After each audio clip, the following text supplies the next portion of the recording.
Hello दोस्तों, आपका स्वागत है आपके अपने यूट्यूब चैनल ब्रिलियंट क्लासेस भलसुमिया में। तो आज हम लोग वृत्त के बारे में देखने वाले हैं। इसका थ्योरम देखेंगे, इसके बाद इसके हर एक क्वेश्चन को हम लोग समझते चलेंगे, हर एक क्वेश्चन का सॉल्यूशन आपको देंगे। तो सबसे पहले थ्योरम को समझना है, इसके बाद क्वेश्चन को समझने में कोई भी दिक्कत आपको नहीं होगा। तो चलिए देखिए, वृत्त क्या है। तो वृत्त अनंत बिंदुओं का एक समूह है। जैसे मैं यहाँ आप देख रहे होंगे, ये अनंत बिंदु है, तो वृत्त इसी अनंत बिंदुओं का एक समूह है।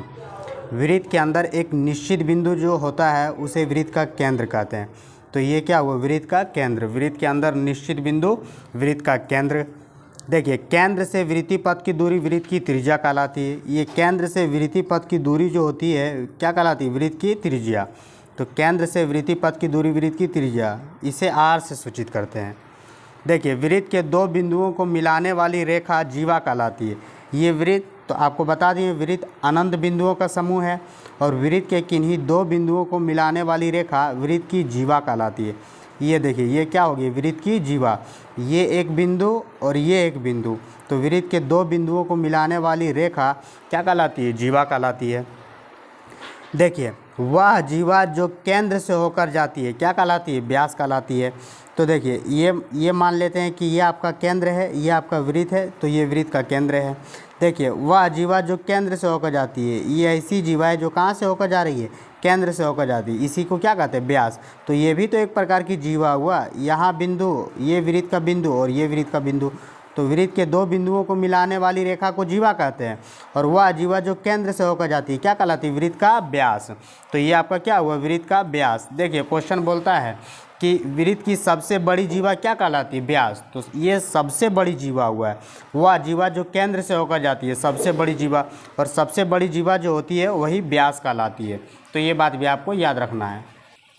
देखिए, इसके बाद है वृत्त के दो बिंदुओं को प्रतिच्छेद करने वाली रेखा छेदक रेखा कहलाती है। देखिए, वृत्त के दो बिंदुओं को मिलाने वाली रेखा क्या कहलाती है, जीवा कहलाती है। और वह जीवा जो केंद्र से होकर जाती है क्या कहलाती है, व्यास कहलाती है। और वृत्त के किन्हीं दो बिंदुओं को प्रतिच्छेद करने वाली रेखा, मान लेते हैं कि ये वृत्त है और वृत्त के दो बिंदुओं को प्रतिच्छेद करने वाली रेखा क्या कहलाती है, छेदक रेखा। तो ये क्या हुआ बताइए, तो ये हुआ आपका छेदक रेखा। तो दो बिंदुओं को प्रतिच्छेद करने वाली रेखा छेदक रेखा, दो बिंदुओं को मिलाने वाली रेखा जीवा। और वह जीवा जो केंद्र से होकर जाती है क्या कहलाती है, व्यास। देखिए क्वेश्चन, वृत्त में दो बिंदुओं से होकर कितनी जीवाएं खींची जा सकती है, तो एक जीवा। जबकि वृत्त पर कितनी जीवा, तो अनगिनत, अनंत जीवा। देखिए, वृत्त के दो बिंदुओं से होकर कितनी छेदक रेखा, तो एक छेदक रेखा। जबकि वृत्त पर अनंत छेदक रेखाएं खींची जा सकती है, क्योंकि वृत्त अनंत बिंदुओं का एक समूह है। देखिए, वृत्त के एक बिंदु पर स्पर्श करने वाली रेखा स्पर्श रेखा कहलाती है। तो वृत्त के एक बिंदु पर स्पर्श करने वाली रेखा क्या कहलाती है, स्पर्श रेखा। जैसे में ये स्पर्श रेखा हुआ, इस बिंदु पर स्पर्श कर रही है, तो यह बिंदु क्या कहलाता है, तो स्पर्श बिंदु। तो वृत्त के एक बिंदु, देखिए, वृत्त के एक बिंदु पर स्पर्श करने वाली रेखा को स्पर्श रेखा, और यह स्पर्श रेखा वृत्त के जिस बिंदु पर स्पर्श करती है उस बिंदु को स्पर्श बिंदु कहते हैं। देखिए, ध्यान दीजिए इधर, वृत्त के एक बिंदु से होकर एक स्पर्श रेखा, जबकि वृत्त पर अनंत स्पर्श रेखा खींची जा सकती है। बिल्कुल सही बात है, क्योंकि वृत्त अनंत बिंदुओं का एक समूह है। तो वृत्त के एक बिंदु से होकर एक स्पर्श रेखा, जबकि वृत्त पर अनंत स्पर्श रेखाएं। क्वेश्चन पूछता है, तो वृत्त के एक बिंदु से होकर एक स्पर्श रेखा, जबकि वृत्त पर अनगिनत स्पर्श रेखाएं खींची जा सकती है।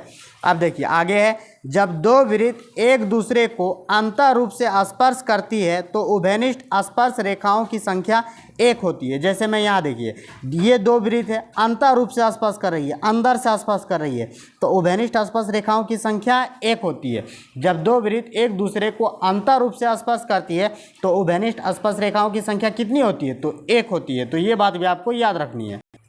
देखिए, जब दो वृत्त एक दूसरे को प्रतिच्छेद करती है, जब दो वृत्त एक दूसरे को प्रतिच्छेद करती है तो उभयनिष्ठ स्पर्श रेखाओं की संख्या दो होती है।